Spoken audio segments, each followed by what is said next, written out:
था। उस स्कूल के प्रिंसिपल राघव बड़े ही दरियादिल इंसान थे। वे हमेशा गरीब और मजबूर लोगों की सहायता किया करते थे। राघव की पत्नी विशाखा भी आरएस स्कूल में एक टीचर थी। वो 5वीं क्लास के स्टूडेंट को पढ़ाती थी, मगर वो राघव जैसी बिल्कुल नहीं थी। वो तो गरीबी और गरीब लोगों से ही बहुत नफरत करती थी। एक दिन की बात है, प्रिंसिपल राघव के ऑफिस में मनोहर नाम का एक बहुत ही गरीब आदमी अपनी बेटी प्रिया का दाखिला कराने के लिए आता है। मनोहर कीर्ति नगर में गटर साफ करने का काम किया करता था। राघव मनोहर को देखते ही बोलता है, अरे मनोहर जी आप तो सच में बहुत अच्छा काम करते हैं। कुछ दिन पहले आपने हमारे घर के पास भरे हुए गटर और उसके आसपास की सारी गंदगी को बहुत ही अच्छे से साफ किया था।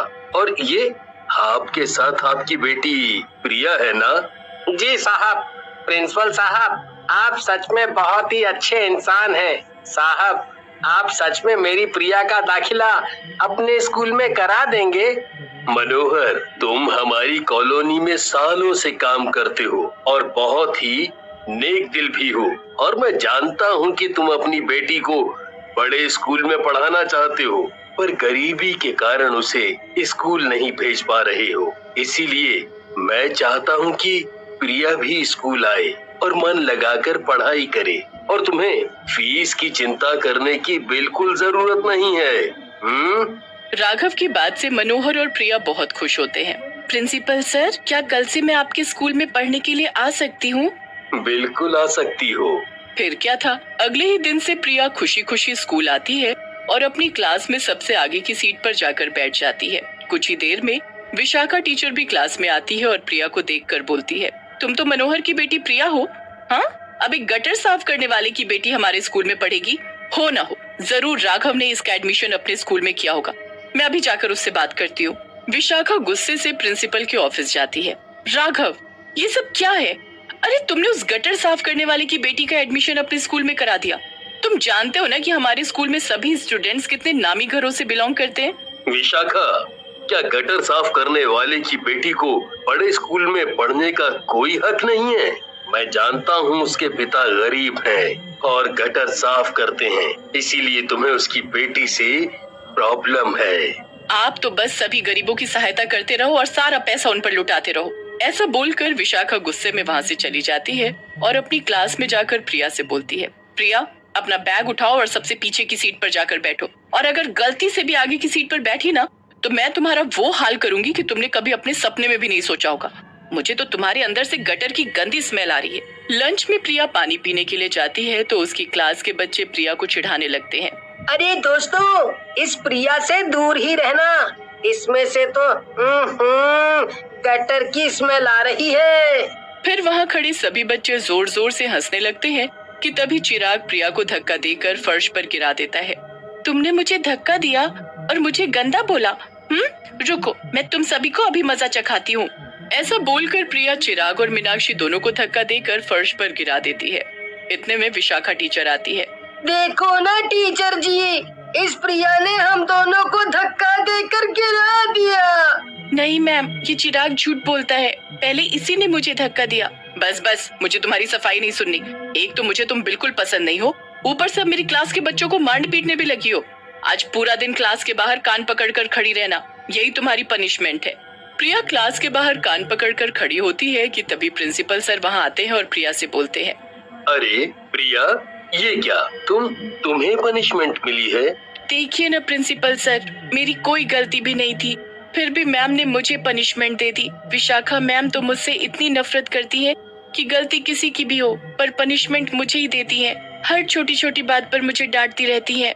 फिर प्रिया राघव सर को सारी बात बताती है, जिसे सुनकर राघव को बहुत गुस्सा आता है और वो प्रिया के साथ क्लास में जाता है और विशाखा पर बहुत गुस्सा होता है।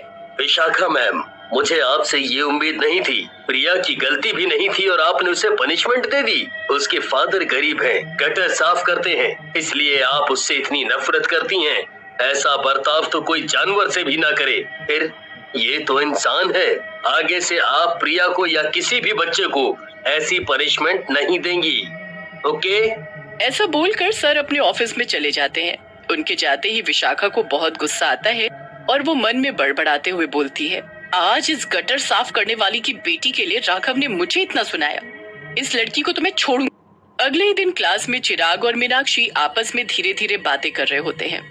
ये दोनों आपस में क्या फुसफुसा रहे हैं? टीचर जी, आपको पता है हमारे स्कूल के पीछे वाले तालाब में ना जाने कहां से कुछ मगरमच्छ आ गए हैं। वे बहुत ही खतरनाक हैं। तालाब में मगरमच्छ? फिर तो मैं भी जाऊंगी उन्हें देखने और आप सभी स्टूडेंट्स को भी मगरमच्छ दिखाकर लाऊंगी। तो फिर सब मगरमच्छ देखने जाने के लिए रेडी हैं? क्लास के सभी बच्चे मगरमच्छ देखने जाने के लिए बहुत खुश हो जाते हैं और जैसे ही स्कूल की छुट्टी होती है, विशाखा मैम अपनी क्लास के सभी स्टूडेंट्स को तालाब के पास ले जाती है और जैसे ही मगरमच्छ दिखाई देता है, वो बच्चों को मगरमच्छ दिखाने लगती है। देखो स्टूडेंट्स, कितने खतरनाक मगरमच्छ हैं। अब चलो सभी अपने अपने घर जाओ, नहीं तो घर पहुंचने के लिए लेट हो जाओगे। प्रिया, तुम मेरे साथ चलना। जैसे ही सभी स्टूडेंट्स वहां से चले जाते हैं, विशाखा प्रिया के पास जाकर उसे चुपके से तालाब में धक्का दे देती है और वहां से भाग निकलती है। प्रिया के तालाब में गिरते ही उसे मगरमच्छ बुरी तरह से चबा डालते हैं, जिसकी वजह से प्रिया की मौत हो जाती है और वो एक मगरमच्छ चुड़ैल बन जाती है। उसी रात विशाखा अपने कमरे में सो रही होती है कि तभी किचन से अजीब सी आवाज आती है। राघव, किचन से न जाने कैसी डरावनी आवाज आ रही है। तुम जाकर देखो ना। मुझे तो कोई अजीब आवाज सुनाई नहीं दे रही। अब सो जाओ, नहीं तो सुबह उठने में देरी हो जाएगी। ऐसे बोलकर राघव सो जाता है। विशाखा डरते हुए अकेले ही किचन में जाती है और अपने सामने मगरमच्छ चुड़ैल को देखकर उसकी हालत खराब हो जाती है। हे भगवान, ये अजीब सा मगरमच्छ मेरे घर में। ओह, ये तो एक मगरमच्छ चुड़ैल है। ऐसा बोलते ही विशाखा बेहोश होकर फर्श पर गिर पड़ती है। जब सुबह उसे होश आता है तो वो बोलती है, मैं जिंदा हूँ। शुक्र है उस मगरमच्छ चुड़ैल ने मुझे नहीं खाया। फिर विशाखा स्कूल के लिए जल्दी से तैयार होती है और राघव के साथ कार में बैठकर स्कूल पहुंचती है।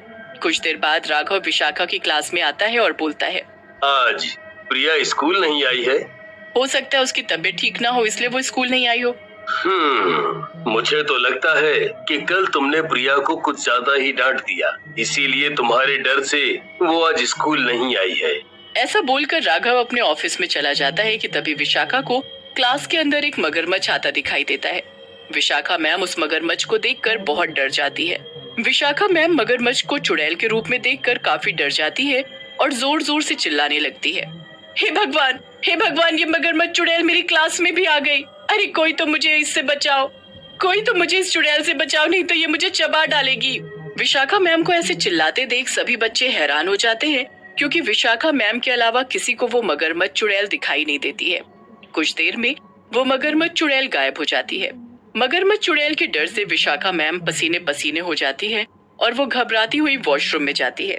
विशाखा वॉशरूम में जाकर अपना मुंह धो ही रही होती है कि उन्हें शीशे में अपने पीछे फिर से वही मगरमच्छ चुड़ैल दिखाई देती है। अरे तुम मेरे पीछे क्यों पड़ी हो और तुम सिर्फ मुझे ही क्यों दिखाई दे रही हो? क्या हुआ विशाखा मैम जी, आपको आज मुझसे बड़ा डर लग रहा है? पर कल तक तो आप मुझे बहुत बुरा भला बोल रही थी, मुझे पनिशमेंट देकर बहुत खुश होती थी। आज मेरी बारी है, अब मैं आपको खूब सताऊंगी। तुम प्रिया हो ना, इसलिए तुम ऐसा बोल रही हो ना? सही पहचाना विशाखा मैम, मैं प्रिया ही हूँ। आपकी वजह से मेरी ये हालत हुई है। अब मैं आपको काट कर एक मगरमच्छ चुड़ैल बना दूंगी। विशाखा भागते हुए अपनी क्लास में जाकर बैठ जाती है कि तभी राघव विशाखा की क्लास में आता है और बोलता है, प्रिया के पिता मनोहर हमारे स्कूल आए हैं और उनका कहना है कि प्रिया कल स्कूल के बाद से उनके घर नहीं पहुंची है। विशाखा चिल्लाते हुए बोलती है, ये तुमने क्या प्रिया लगा रखा है? इस प्रिया की बच्ची ने तो मेरा जीना हराम कर दिया है। जहाँ देखो मुझे चुड़ैल के रूप में दिखाई दे रही है, और वो भी कोई ऐसी वैसी चुड़ैल नहीं, एक मगरमच्छ चुड़ैल के रूप में मेरे पीछे पड़ी है। विशाखा अपने मुंह पर हाथ रखती है और बोलती है, हे भगवान, ये मैंने क्या बोल दिया? तभी क्लास में मगरमच्छ चुड़ैल आती है और उसे देखकर सभी बच्चे और सर बुरी तरह से डर जाते हैं। मैं प्रिया हूँ, विशाखा मैम की वजह से आज मेरी ये हालत है। विशाखा मैम, आप खुद सब सच सच बताएंगी या मैं आपको काट कर खा जाऊं? मुझे माफ कर दो प्रिया, मैं सबको सच सच बता दूंगी, पर तुम मुझे काट कर मगरमच्छ चुड़ैल मत बनाना। फिर विशाखा मैम राघव और मनोहर को सब कुछ बता देती है। विशाखा की इस हरकत से राघव को बहुत गुस्सा आता है और वो तुरंत ही पुलिस को फोन करके विशाखा को पुलिस के हवाले कर देता है। विशाखा भी अपनी इस हरकत पर बहुत शर्मिंदा होती है। मनोहर को अपनी बेटी को खोने का बहुत दुख होता है। विशाखा मैम के जेल जाते ही प्रिया की आत्मा को भी मुक्ति मिल जाती है और वो वहाँ से गायब हो जाती है।